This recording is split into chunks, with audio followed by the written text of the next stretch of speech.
Amuru wokovu kuwa kuta na maboma, wekeni wazi malango yake.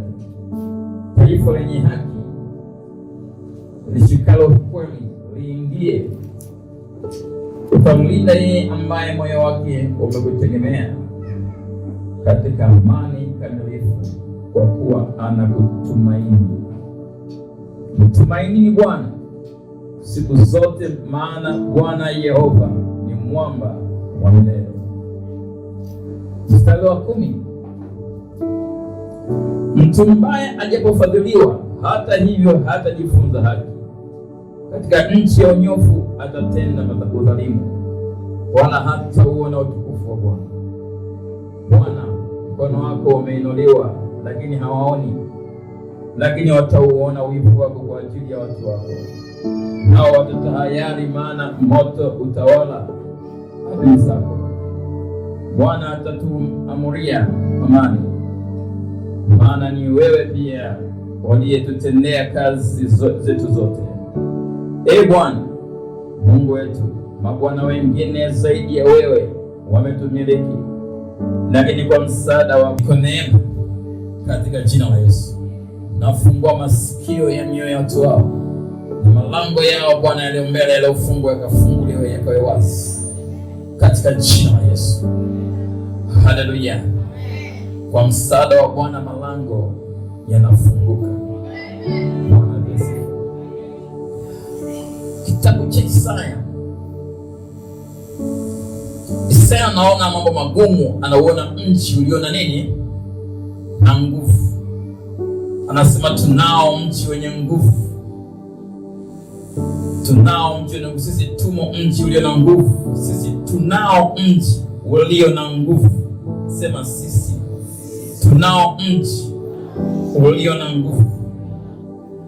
Isaya anaona mambo magumu, anaona mji ulio na nguvu, lakini wamiliki wa huo mji wako nje ya huo mji,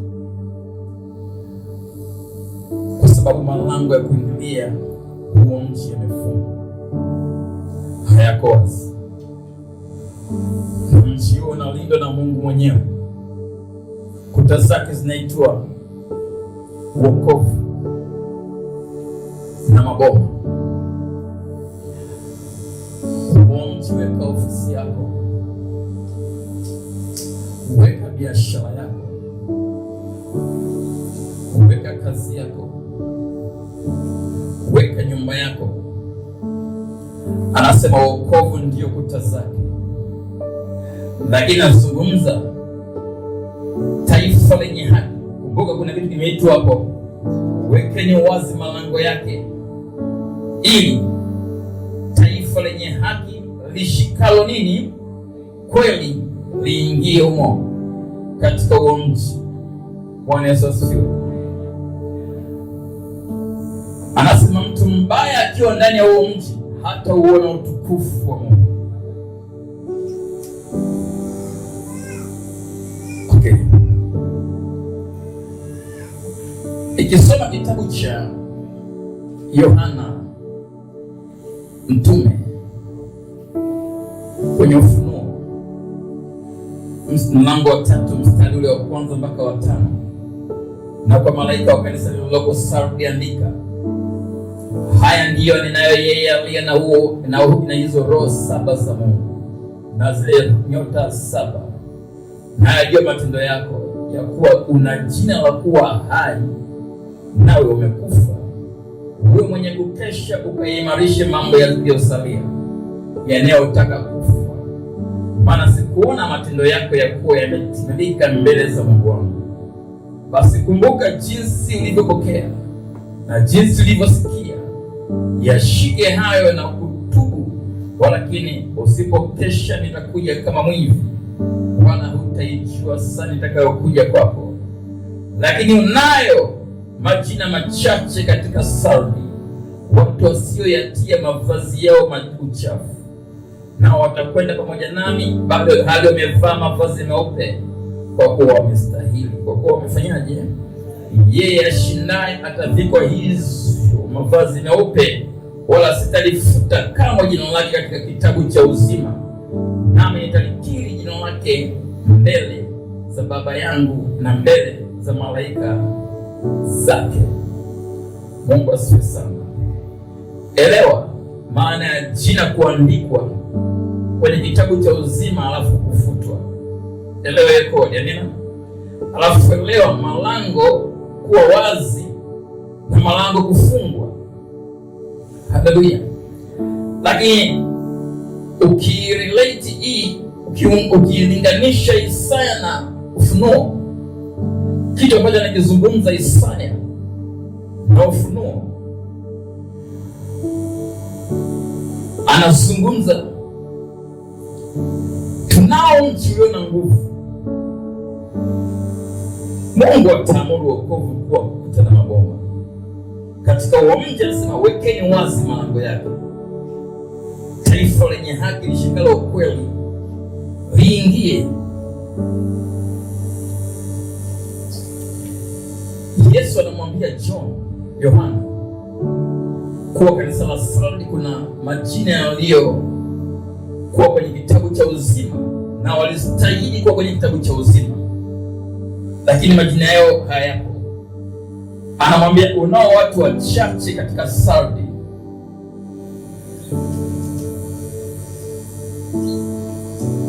walisikia na kuipokea neema,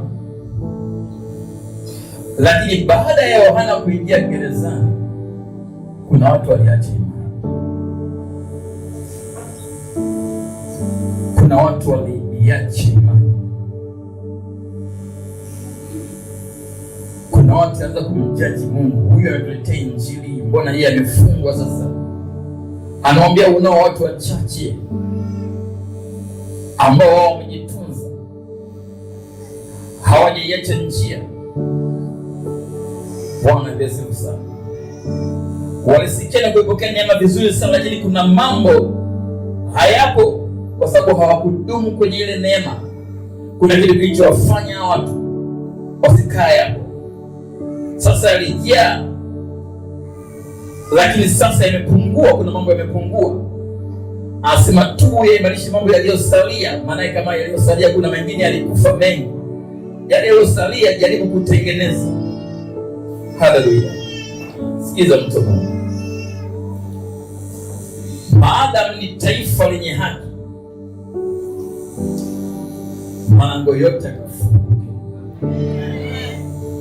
Maadamu ni taifa lenye nini? Lenye haki.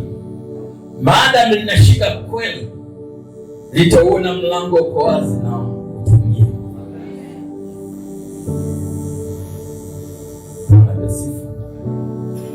Watoto wa Mungu wengi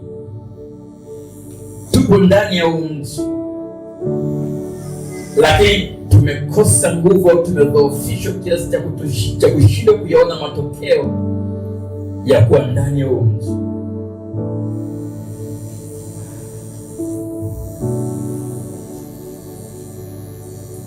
Tuna sifa zote za kuwa na uhai kamili.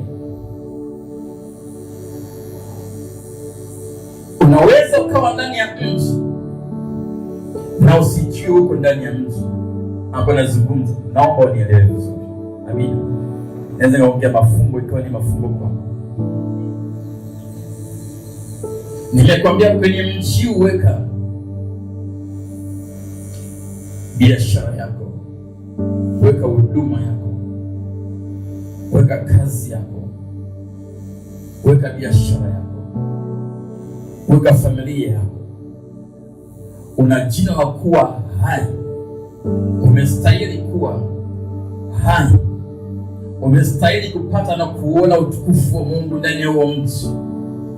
Lakini unaweza kaishi usiuone utukufu wa Mungu katika mji ambao Mungu anauzungumza. Uweka wazi malango yake, wekeni wazi. Kumbuka Yesu Kristo ni lango. Amina. Na wote wanaingia huko ndani. Kama ni lango, Ibilisi akitaka kuvuruga, zingatie. Huwa na shauku sana ya ibada. Moto uliokuwa nao mwanzoni, ukiona unaanza kuwa dhaifu kwenye ibada, uwe na ujio kuna mahali panapanguliwa. Amina. Wengi wafahamu kwamba maombi, inawezekana usielewe naomba nini au nije kwenye maombi. Ni security ya maeneo mengi sana ambayo wewe huyajui.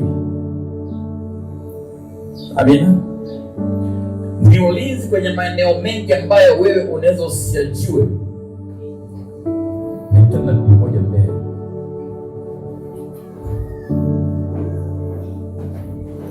Alikuwa anaumwa sana bibi.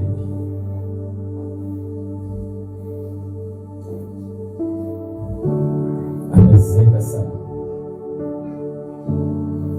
Na anaumwa. Hafi.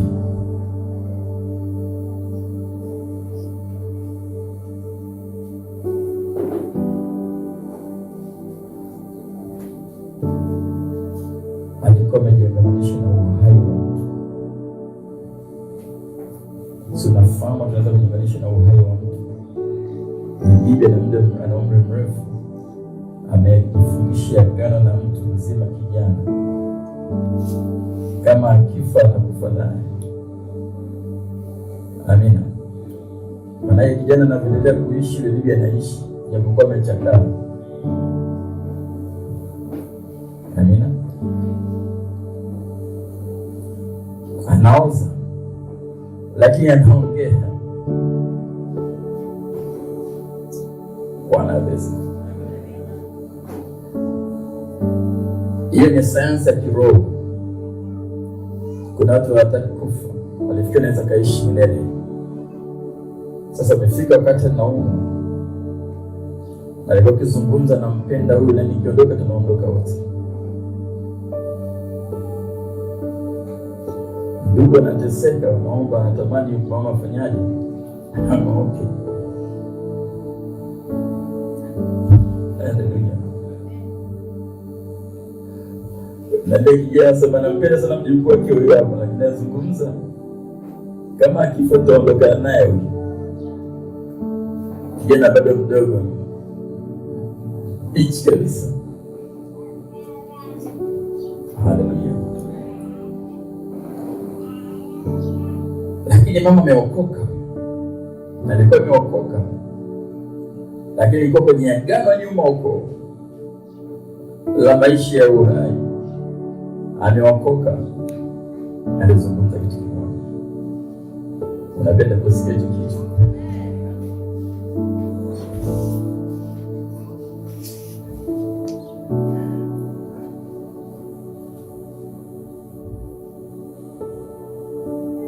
Akawaambia nimetaka nife.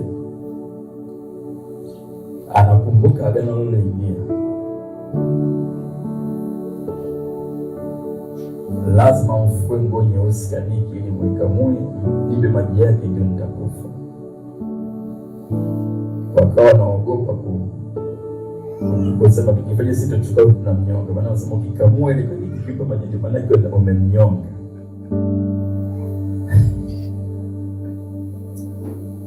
Haleluya.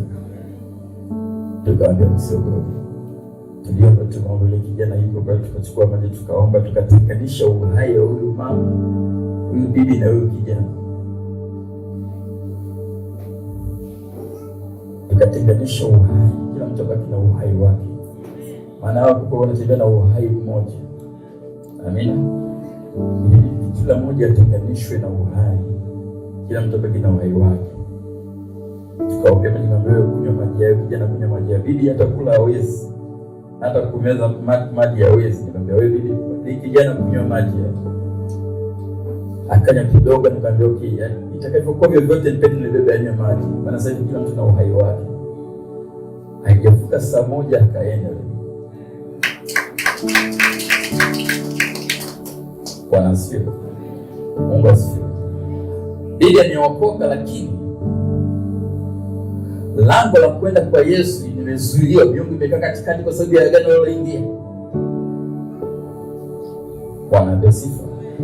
Lango lilifungwa la yeye kuondoka kwenda kwa Kristo. Mungu asifiwe. Kumbuka neno taifa lenye haki lishikalo nini? Kweli. Ni kweli wewe ni mwenye haki, unastahili kuipata haki yako.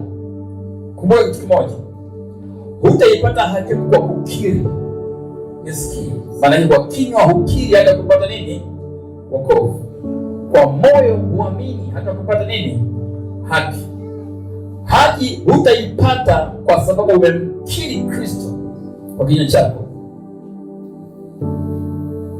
Kumbuka, imani ni zao.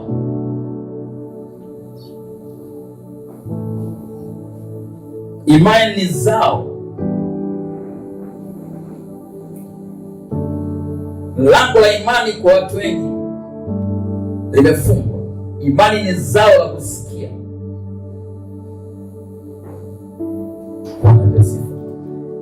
Kwa kuamini moyoni. Lango la imani kuamini kwa watu wengi limefungwa. Lango la imani ni kusikia. Wengi wamezaliwa kusikia. Nataka unisikie vizuri, mtu wa Mungu. Tumekuwa na changamoto sasa hivi ya kusikia vitu visivyomsaidia mtu kumwamini Kristo, na wako kanisani. Unanisikia? Wakijifunza siku zote, lakini wasifikie ujuzi wa nini? Wa kweli. Ile Timotheo wa 2:3-7 imezungumza hivyo. Bwana apewe sifa. Sasa hivi watumishi wengi wanalinda maslahi ya madhabahu, sio Kristo.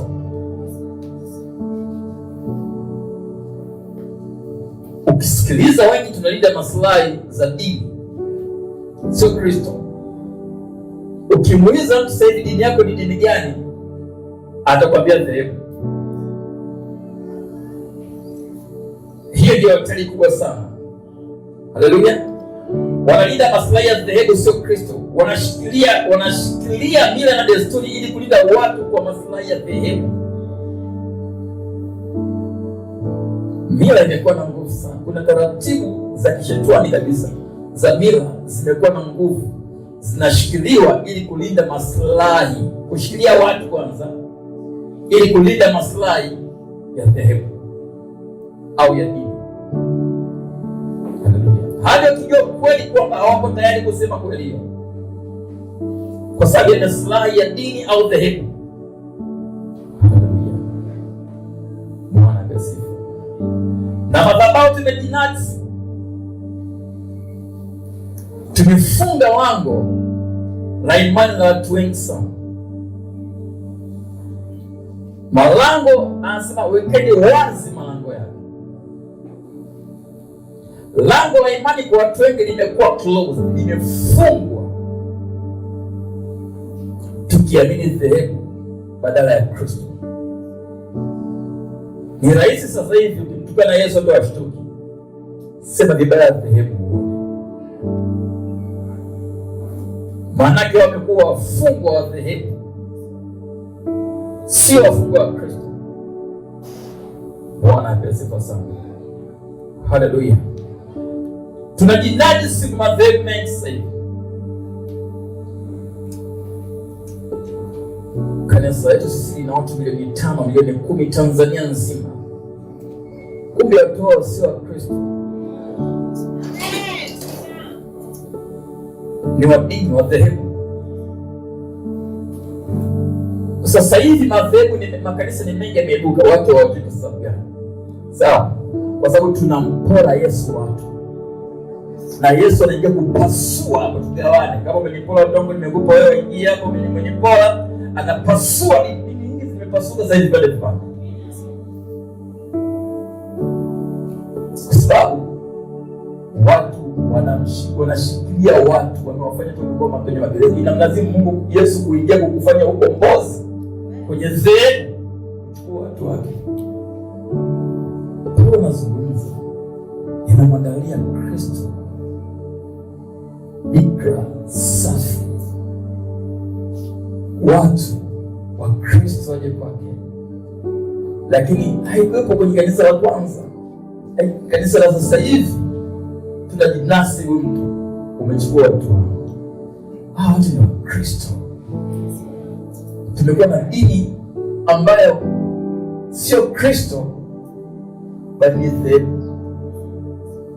Tunajinasibu kwa mashambulizi ya dini ya baba yangu, bibi yangu, babu yangu, huku babu yako amekuwa mshirikina mpaka anakufa mchawi, unajua hana ushuhuda. Malango ya imani ya watu wengi yamefungwa kwenye dhehebu, na Yesu aachi na kuhakikishia kuna madhehebu yamepasuka zaidi mpaka wote waamini. Yamekuwa na mali zao, yamekuwa na nafasi ya kushikilia watu, sio Kristo tena. Sikiliza mtu Mungu, imani ndio msingi wa kuyapata yale tunayoyahitaji, sio dhehebu. Mtu Mungu, haleluya, Bwana apewe sifa. Pale Kristo anapoweka watu wake, leo kingdom's gospel. Dini yako sio kingdom's gospel. Haleluya, dini yako ni Kristo.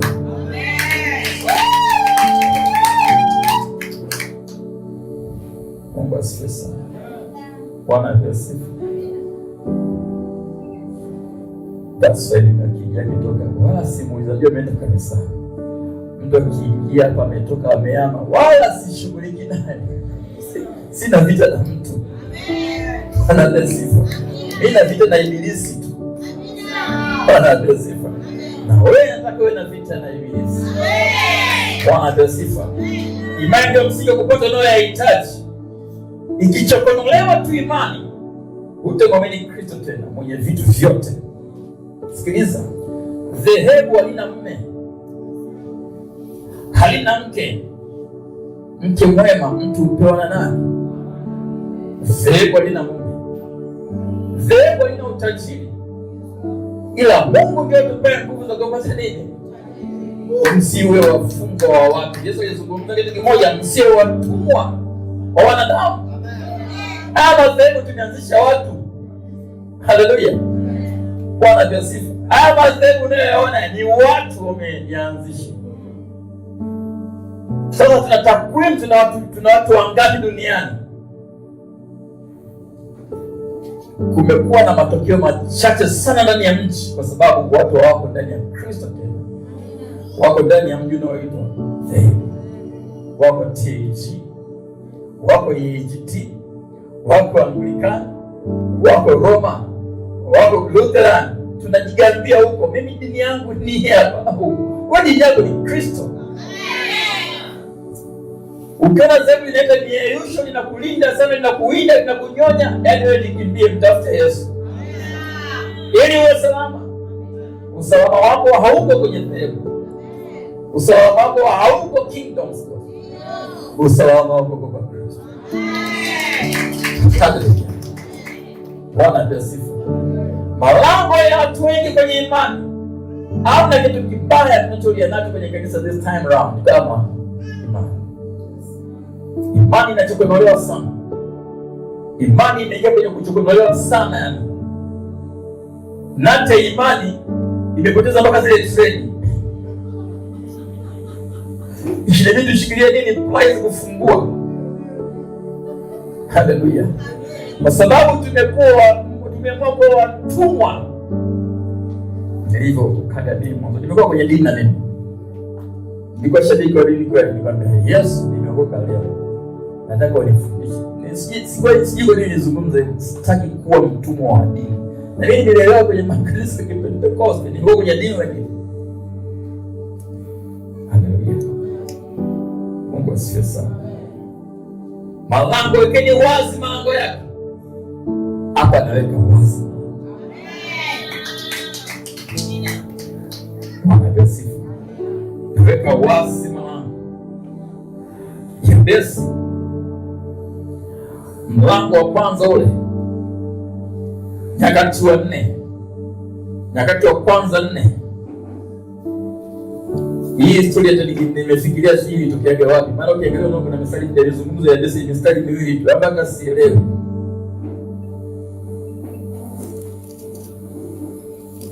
Nyakati wa kwanza mlango wa 4 tunafahamu. Mstari wa 9 na wa 10 nasema hivi. naye Yabesi alikuwa mwenye heshima kuliko nduguze, na mamaye akamwita jina lake Yabesi akisema, ni kwa sababu nalimzaa kwa huzuni. Sawa? Huyo Yabesi akamlingana Mungu wa Israeli, maanake akamwita Mungu wa Israeli akisema, lao kwamba unganibarikia kweli kweli na kunizidishia hozi yangu, na mkono wako ungekuwa pamoja nami, nawe ungenilinda na uovu, ili usiwe kwa huzuni yangu. Naye Mungu akamjalia haya aliyoyaomba. Sikiza, Yabesi ni mwenye haki, anambana Mungu kwenye kona. Sema kwenye kona.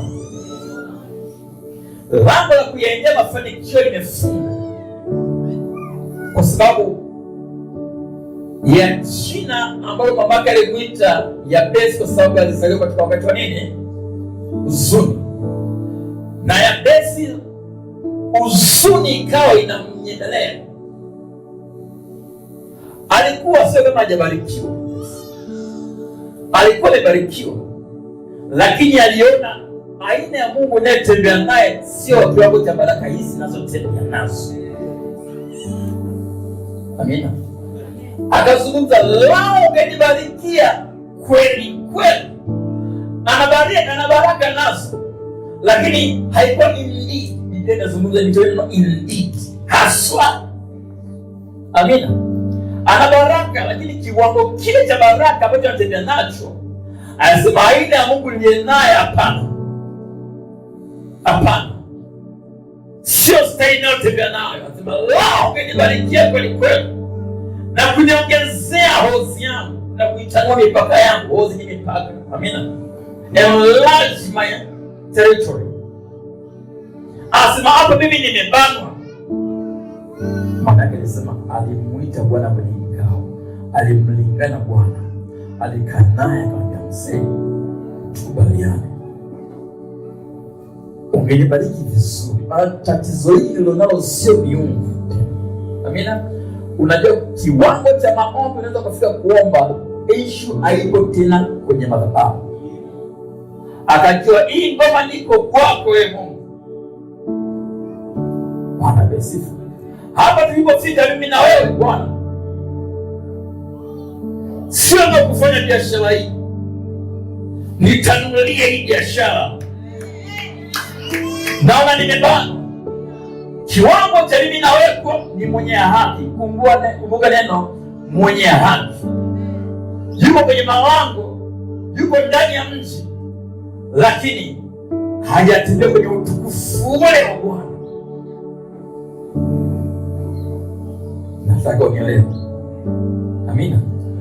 Ili tuje kwenye kikao. Amina. Na Bwana yuko kwenye malango ndani, lakini amefinywa, hajaenea. Nikamwambia Mungu, nimechoka kuona mtaji wa simenti hata mifuko 100 ni kesi na kuwa hata mifuko 1000 haijafika. Hii biashara ya simenti mtaji mifuko 200, mifuko 50, mifuko 20, wafanya biashara. Hapana. Nyinyi huu ni uchuuzi, wewe sio mchuuzi. Na nielewe nyinyi watumishi wa Bwana. Haleluya. Lazima unielewe. Wewe ifike sehemu ya Mungu tunapotembea tulipofika mimi na wewe, sio kulia kwenye biashara ya uchuuzi. Nataka mifuko 1000 ya simenti ije kwenye duka langu. Nataka duka mimi sio kukana store. Lazima uje mahali ambapo uko. It's not your territory. Niongezee mipaka yangu. Lazima uje kwenye kikao cha Mungu. Kuna maeneo sio miungu tena. Hii ni ufahamu wako wewe na Bwana. Unataka nini? Yabesi aligundua akasema, alafu ukishafanya hayo yote unilinde na uovu ambao nimfanye mamako kwa na huzuni, ili usiwe kwa huzuni yangu. Na Bwana akamfanyia alikuwa anahitaji. Bwana asifiwe. Mtu wa Mungu, Mungu tulionaye sio wa madogo. Amen. Haleluya. sio madogo. Nilikuwa katika Mungu hapana. Milioni 10 natushinda kujenga jengo hilo. Milioni 10 kuweka msingi tosha, milioni 4 tunakimbizana, milioni 5. Hii kitu wanapiga mtu mmoja tu. Haleluya. Bwana asifiwe. Ninaambia hapana. Mimi sina wachuuzi huko ndani. Sina watu wanyoke huko ndani. Haleluya. Sina watu wadogo huko ndani. Hujafungua kanisa lenye watu wadogo. Sijika naongea na Ibrania. Sijika naongea na Ibrania mwana. Bwana asifiwe. Lazima majira yafike. Ulinganishe jinsi mahusiano yako na Mungu. As long as ni mwenye haki, malango yanatakiwa kuwa wazi. Taifa lishikalo kweli lipate kuingia. Mtu mbaya hata uone utukufu wako akiwa ndani ya mji atafanya udhalimu. Haiwezekani kwa ndani ya Kristo ukawa na mieyusho ndani. Mungu asifiwe. Haleluya. Natamani unisikilize mtu wa Mungu. Ifike sehemu tumwamini Mungu kwamba can walk with us. Anaweza katembea na sisi. Sio anaweza, anatembea na sisi kwenye neema ya tofauti sana. Ifike sehemu ujue unachokifanya sio kwa sababu ya chakula, ni kwa sababu ya maisha. Sio maisha yako tu, ni kwa sababu ya maisha ya wengine. Haleluya. Ifike sehemu ujue usehemu mwingine na mimi na wewe Bwana, wewe ndio unatembea na kulinda na kuniongezea. Unanipa nguvu ya kupata utajiri. Utajiri gani? Mungu tu discuss hapa chini kwanza. Lazima ukete udiscuss na Bwana. Uwe na kikao na Mungu. Yabesi nikamsoma mbele. Kwenda sana juu. Hali ya maisha anayopitia mama yake. Na yeye amefungwa mule. Alikuwa na fedha, alikuwa amebarikiwa yule. Akasema kiwango cha baraka hapana. Sio chenyewe. Hapana, sio chenyewe. Sasa inaopitia maisha naopitia sio style yangu hii. Ni vitu vingine vya experience ya kwa ndani. Haya sio maisha yangu. Hii issue ni wewe na Kristo. Utiisho. Unajua Mungu anapozungumza, he can bless us, anataka tubariki, maana yake anatia utiisho kwenye vitu viwili, vitu vione nafaa, vione mlango wa kuja kwako, malango yawe wazi. Haleluya. Bwana asifiwe. Malango ya kuingilia yawe wazi. Kuna namna lazima tuone tu. Nilikuwa nikijiuliza mara nyingi, Yesu anahubiri Injili na kina Petro amevua usiku kucha. Wale samaki walitokea wapi? Injili ilikuwa inahubiriwa, samaki walikuwa wanakuja kwa sababu ya Injili. Yaani hawajaambiwa mje. Lakini alichokuwa anakikaa Yesu kwenye boti yuko anahubiri Injili from wherever they are. Walikuwa umbali gani mpaka kina Petro watafuta ziwa zima lile lote. Umezunguka pale hakuna samaki hata mmoja. Leo umekuja samaki mle ndani. Bwana asifiwe. The gospel iliyopigwa pale ilifanya samaki wale waje kutoka mbali na kuja pale. Ni wewe, style ya maisha is ni mwenye haki, vitu have to chase you. Lazima vitufukuze, vitufuate. Baraka hizi zitaambatana nao. Issue sio miungu tena. Miungu inachambulia sasa hivi mtu wa Mungu inabana fikra. Ili usione kwamba kuna namna lazima uamini ili vitu vije. Mungu asifiwe. Ifike sehemu watu wa Mungu tuone ukuu wa Bwana. Ninaongea na Waebrania huko ndani. Ifike sehemu uone malango yako hayawezi kuzuiliwa. Lango lako unaloliona limefungwa, halijafungwa. wewe umenifunga. Ifike sehemu unajikaona Mungu ambia hapana Mungu. Hii dharau iliyoko katika mji wangu, hii dharau ifike sehemu ikatike. Naomba kuona mkono wako. Fanya jambo Bwana. Fanya jambo katika hili eneo. Fanya jambo. Omba siwe. Fanya jambo. Watumishi wa Mungu, unalalamika kuna mmoja ameweka bloku kwenye hatua zako, kwenye ngazi yako, wasema asije kuwepo yule. Yaani pale ingekaa pale. Alafu ni mshirikina. Mimi sijakuelewa unafanya nini? Aliyezuia lango lako wewe ni mwanadamu. By any cost. Sina by any cost. Kwa gharama yoyote. Hataki kuwepo hapo. Naongea kawaida sana. Ikimlazimu kufa na afe.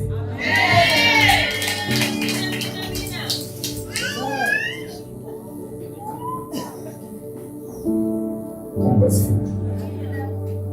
Yaani bali ambaye amekaa kwenye lango, wako waliokaa kwenye malango,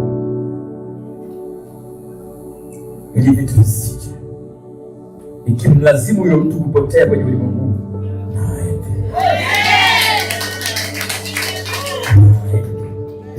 Ni injili pure tumesimama, wala sio uchawi. Bwana ape sifa. Don't stay in my way. Usikae mbele ya njia yangu. Kisha ukiona natokezea, get off my way. Imefika sasa hivi ya injili ya kibali. Amina.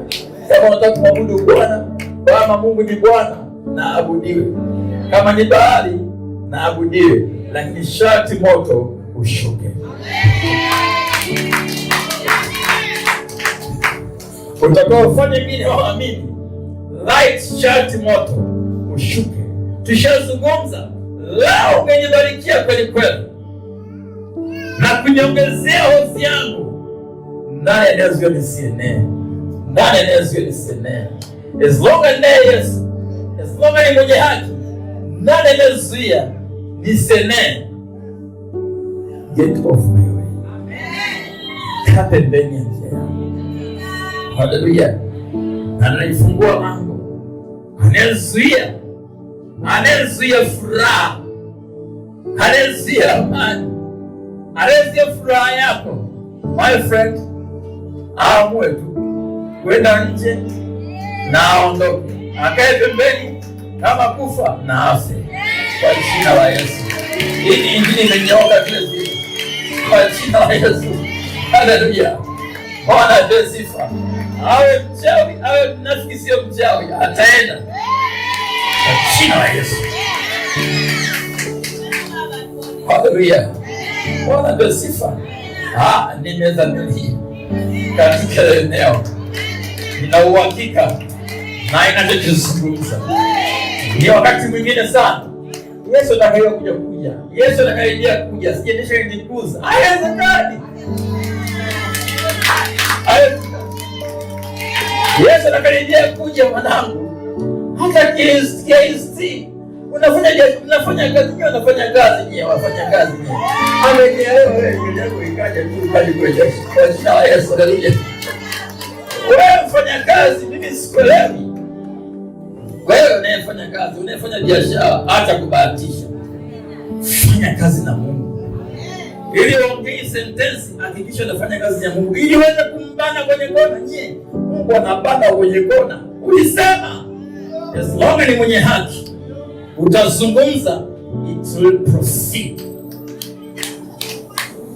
Naona unielewe. Haleluya. Naona unielewe. Bwana ape sifa.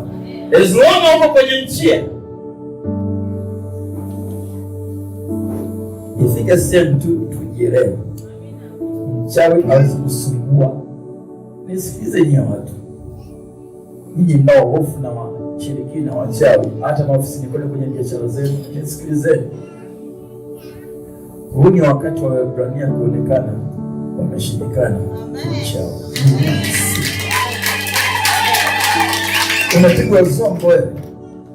Una matatizo makubwa sana. Ifika sehemu unapigwa somo kweli.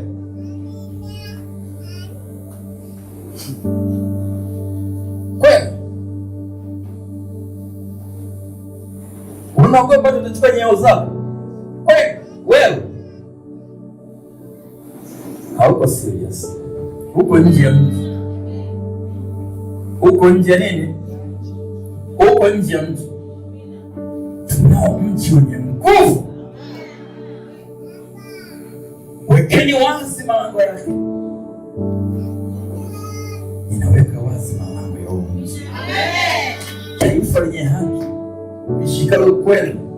Yaani ukiogopa uzongo wa je, maana wewe hauko kwenye kweli. Yaani kweli na wewe iko mbali, east and west.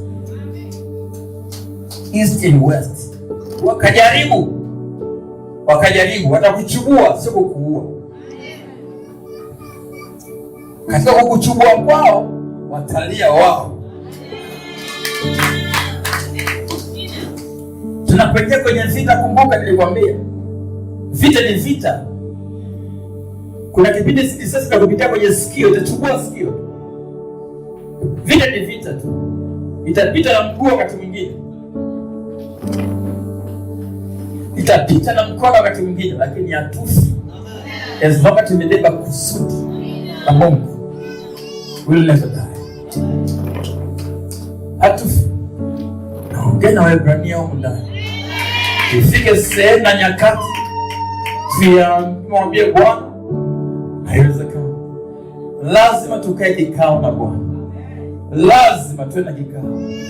Sio muda wote tutakuwa na maombi ya kushambulia. Haleluya. Kuna muda tuwe na vikao na mwenyewe na mzee. Yebesi alimuita Bwana Mungu wa Israeli. Hapo mzee, tuna kaseti moja. Mzee, la ungenibariki kweli kweli. Umenibariki bado hujanibariki. La ungenibariki kweli kweli. Unizidishie biashara unayofanya, Bwana niyeushe tu. Niongezee mipaka. Na hii ngoma haiko kwa shetani. Ni wewe hapo. Ulisema utanibariki kazi ya mikono yangu. Niongezee mipaka ile. Niongezee mzee, umesema njoto, anaposema njoto uliane. Tunaojiana kweli. Njoto semezane upate kupewa haki yako. Njoto uliane. Tunaenda kwa sio ndio kuulizwa maswali. Kuna maswali yanaenda kumuuliza Jehova. Mzee vipi eneo? Tuzungumze ukweli. As long as ni taifa lenye haki lishikalo kweli kwa jina la Yesu. Ifike sehemu we don't have to be stopped. Tuweze kuzuiliwa. Kuna maeneo tumeshashambulia sana ili kanisa hili kama ni kupasua miamba tumepasua kutosha. Ifike sehemu tuwe na conversation na Mungu sasa. Tuwe na kikao na mzee. Shetani anajua kabisa pale usiguse moto. Sasa kama ni moto, wana wa Mungu tutapiga kama sehemu ambayo kuna tapoli. Tutaharibu mchanga bure. Amina. Mungu asifiwe. Lazima tuchokolee akili yako kwanza, imani yako ikae iwe centered. Iwe kwenye silence, isipige makelele. Imani zinapiga makelele sasa hivi. Ipige sehemu iwe ni silence kama gari mpya. Imani zimekuwa ni gari bito mbovu, imetengenezwa, inatoa moshi, ni kelele nyingi sasa hivi. Imani sio disturbed na Mungu. Nani leo ametoa Mungu? Haleluya. Mimi naona watu wananielewa wachache sana. Wakipatikana wengine wanaonielewa huko ndani. Tuone mwakani ameweka mdinga hapo nje. Sio gari ndogo, gari. Miongoni mwao ambao wako mjini. Wako mjini huko ndani. Unaona bali au kama uko mjini, ingia mjini sasa. Mwambie mwenzako ingia mjini wewe. Haleluya. Mwambie njoo mjini. Ni Isaya. Isaya ndio miaka mingi hii hapa. Isaya alikuwa na hatari. Anaona kuta zake tumeokoka kweli. Yaani ukiokoka everything in us, kuna vitu vinalindwa. Yaani wewe my friend, wokovu ndio ulinzi, ndio kuta zake. Malango, wekeni wazi malango, ninaweka wazi malango nye watu. Ingieni kama huko mjini huko, angalia kujipekua, kuwa taifa lenye haki lishikalo kweli, alafu uone utukufu. Takustaajabisha takusoma pale kazini kwako.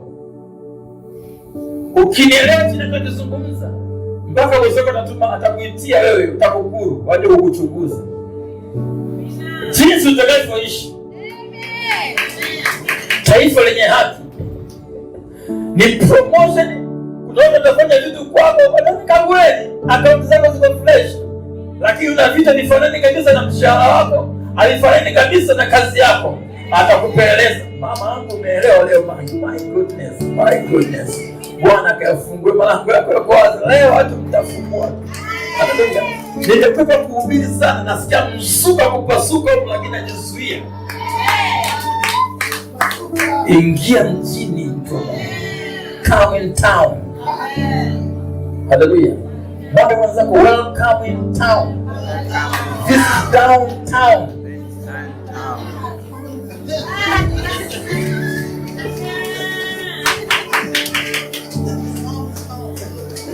Hallelujah. Bwana tasifa.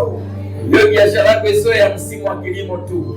Msimu wa kilimo hakipo, wewe una biashara yako inadumu. Bwana, biashara yako unayofanya this time around isiwe kwa sababu umevuna ukasema kwa sababu umevuna, utavuna mazao yameisha na tunaendelea kuuza.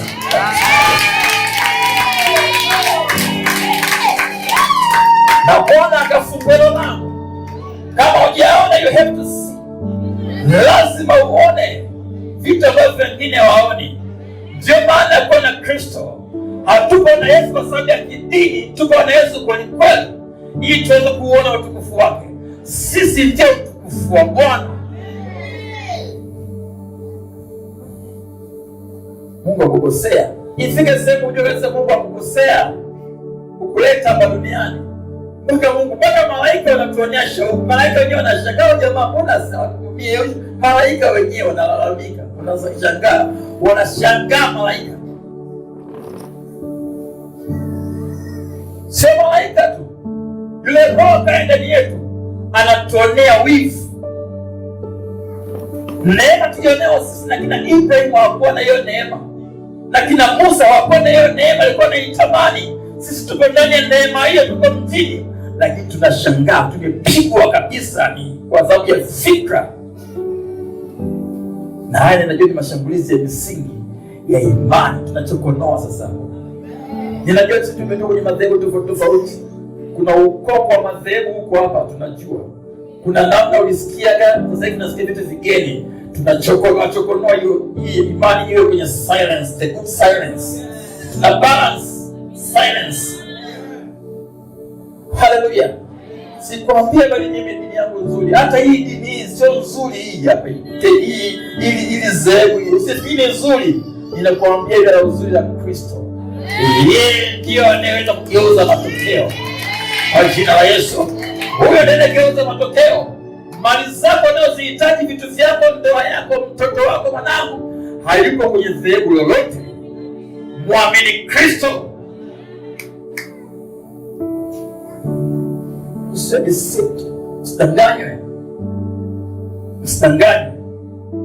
Msidanganywe.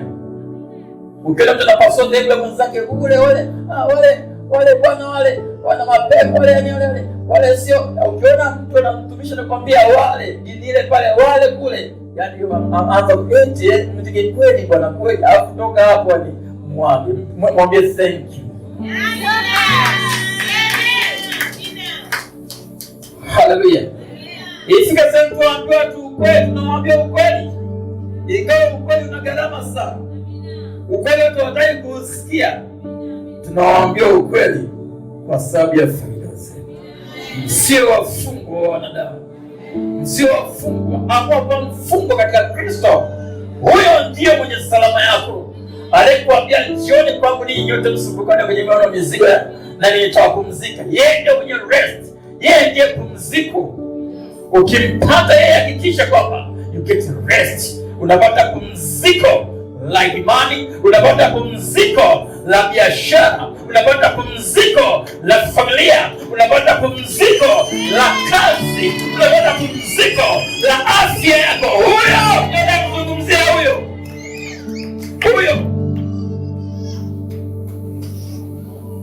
Leo mwambie Yesu usinipite. Amina. Haleluya. Ela dimino nisipite. Nisipite mapungu.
Tunajua ni wewe pekee Bwana, hatuna mwingine kuzuia chochote tu.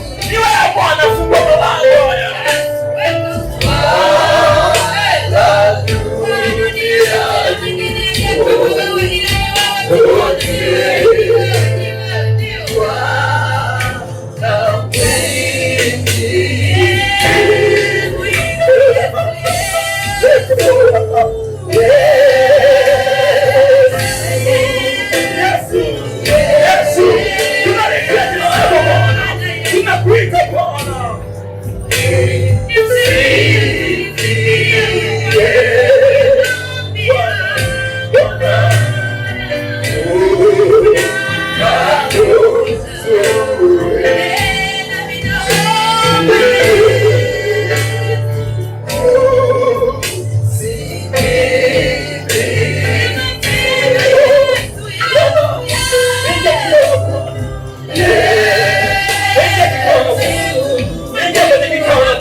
Mara zote informe, naomba neema rehema zako.